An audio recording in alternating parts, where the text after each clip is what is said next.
Hi అండి, చూస్తున్నారు కదా ఇవి లడ్డూలు. దీంతో చేసామని డౌట్ వస్తుంది కదా. ఇది శనగపిండితో చేసిన లడ్డూలు అండి. చూస్తున్నారా ఎలా ఉందంటే అసలు గట్టిగానే ఉండదు, మెత్తగా ఉంటుంది. నోట్లో వేసుకుంటే కరిగిపోద్ది. చూస్తున్నారు కదా. నేను దీనికోసం 2 కప్పులు శనగపిండిని తీసుకున్నానండి. అలాగనే 1 కప్పు షుగర్ తీసుకున్నాను. 1/2 కప్పు నెయ్యిని తీసుకున్నానండి. అంటే 2:1:1/2.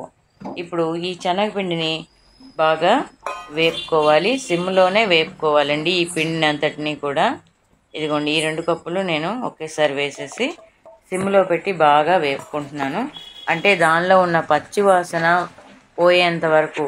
ఎప్పుడైతే ఇందులో ఉన్న పచ్చి వాసన పోతుందో మంచి అరోమా వస్తుంది. ఆ వాసన వచ్చిందంటే శనగపిండిలో ఉన్న పచ్చిదనం అంతా పోయి మంచి ఫ్లేవర్ వస్తుంది. ఆ వాసన వచ్చిందంటే శనగపిండి వేగిందని అర్థము. అందుకని కొంచెం శనగపిండిని బాగా వేపుకోవాలి, లేదంటే పచ్చి వాసన వస్తుంది లడ్డూలు. చూడండి, ఇలా మొత్తం వేపుకున్నాను. వేపుకొని మీకు కావాలి అంటే కాజు బాదంని క్రష్గా చేసి, అంటే చిన్న చిన్న పీసెస్ లాగా కట్ చేసుకొని కూడా మనం వేసుకోవచ్చు.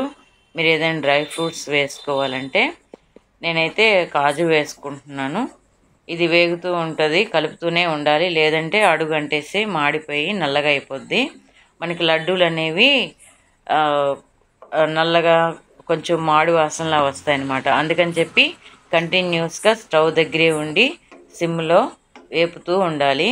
ఇదిగోండి, ఇది వేగిపోయింది. వాసన అయితే మంచి వాసన వస్తుంది, వేగిన వాసన. ఇప్పుడు ఈ పిండిని ఇలాగ ఉండగానే మనము ఇప్పుడు నెక్స్ట్ స్టెప్ ఏంటో చూద్దాము.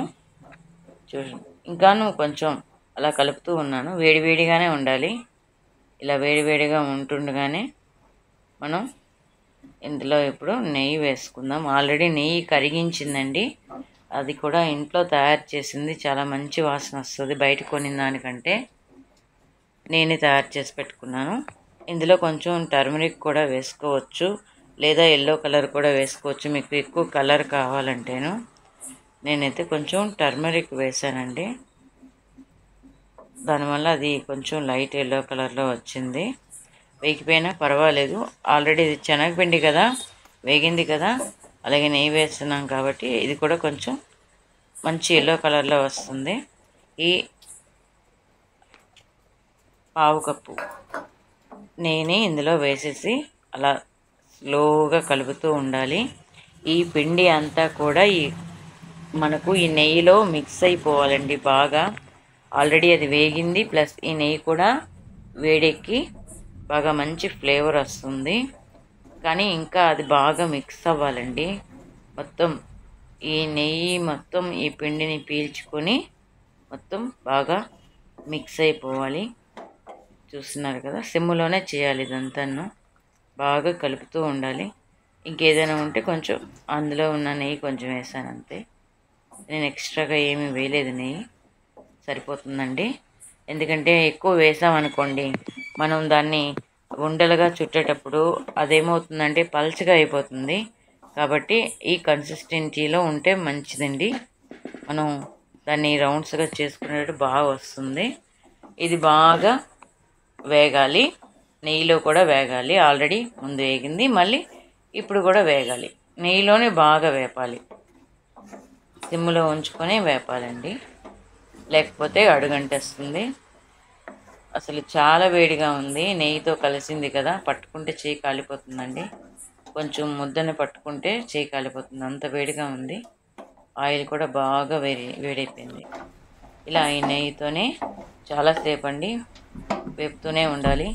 ఇప్పుడు ఈ 2 కలిసిన తర్వాత కూడా మంచి వాసన వచ్చింది. ఇప్పుడు ఆపేసానండి. దీన్ని మనం ఫ్యాన్ కింద పెట్టేసి చల్లబరుచుకున్నాము. అందుకని చెప్పి నేను వేరే ప్లేట్లోకి షిఫ్ట్ చేసుకుంటున్నాను. చూస్తున్నారు కదా, అసలు దానికి లోపలికి ఏమీ అంటలేదు. అలా మొత్తాన్ని ఒక ప్లేట్లోకి తీసి పెట్టుకొని స్ప్రెడ్ చేసి పెట్టుకుంటాము. ఇదిగోండి, ఇలా చల్లగా అయిన తర్వాత మనం అంత గట్టిగా ఉంచింది చూసారా, ఇదే కొంచెం తిక్కు కాస్త కొంచెం పలుచగా అయింది. ఇప్పుడు కొంచెం బరకగా ఉన్న షుగర్ని తీసుకోవాలి. మరీ సాఫ్ట్గా ఉన్న షుగర్ని తీసుకోకూడదు. ఇలా బరకగా ఉండాలి. ఈ బరకగా ఉన్న షుగర్ని ఇందులోనే యాడ్ చేసేసి బాగా చల్లగా అయిపోయింది. ఇలా కలిపేయాలండి షుగర్ని మొత్తం. మనం 2:1:1/2 వేసుకోవాలి. ఈ 3 మెజర్మెంట్స్ తీసుకోవాలి. శనగపిండి 2 కప్స్, షుగర్ 1 కప్పు, నెయ్యి 1/2 కప్పు. ఈ మూడింటిని బాగా కలిపేస్తాము. నేను ఇందులో కొంచెం ఇలాచీ పొడి వేసుకున్నాను. ఇలాచీ పొడి అలాగే కాజు కూడా వేసుకున్నానండి. మీకేమైనా డ్రై ఫ్రూట్స్ వేసుకోవాలంటే వేసుకోవచ్చు. ఇది ఉండలుగా చేసినప్పుడు కాజు వేసుకున్న చిన్న చిన్న పీసులుగా చేసుకొని, అలాగే ఉండలు చుట్టేటప్పుడు నేను సన్ఫ్లవర్ సీడ్స్ వేసుకున్నానండి. అది పైన అద్దడానికి వేసుకున్నాను. ఇది ఇలాచీ అండి. ఇలాచీ కూడా ఇప్పుడే కలిపేసుకోవాలి బాగా. అంతేనండి. ఇలా కలిపేసుకొని బాగా మిక్స్ అయిపోవాలి. మిక్స్ చేయాలి. ఇదిగోండి కాజులు కూడా వేసుకున్నాను. దీన్ని కలిపినప్పుడే చిన్న చిన్న ముక్కలుగా చేసి పెట్టుకున్నాను. ఇప్పుడు వీటిని బాగా కలపాలి.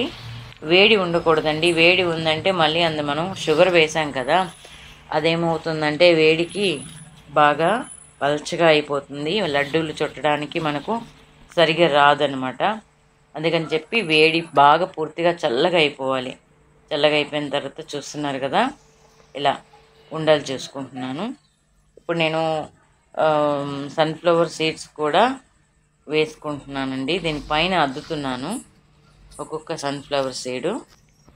దానివల్ల మనకు చూడటానికి చాలా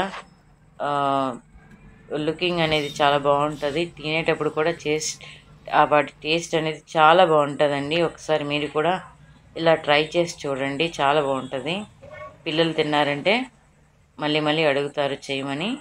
మనం ఆ శనగపిండి ఆడించి బూందీ చేసుకొని మళ్ళీ దాన్ని పంచదార పాకంలో పెట్టి అదంతా కూడా కొంచెం ప్రాసెస్ అనేది ఎక్కువగా ఉంటుంది. ఇది ఈజీగా అయిపోతుందండి. 1/2 అవర్లో నాకైతే కంప్లీట్ అయిపోయింది. అది చల్లగా అవ్వడం వల్ల కొంచెం లేట్ అయింది. ఇలాగ మీరు కూడా చేసి చూడండి. ఇవి మీకు నచ్చినట్టయితే లైక్ చేయండి, షేర్ చేయండి, సబ్స్క్రైబ్ కూడా చేయండి. ఓకేనండి. ఒకసారి మీరు కూడా చూడండి ఎలా ఉన్నాయో, ఎంత గుల్లగా వచ్చిందో. తినేటప్పుడు అట్టే కరిగిపోతాయండి. చూస్తున్నారు కదా. మళ్ళీ దాన్ని మనం యాజ్ ఇట్ ఈజ్గా. ఓకేనండి. థ్యాంక్ యూ అండి.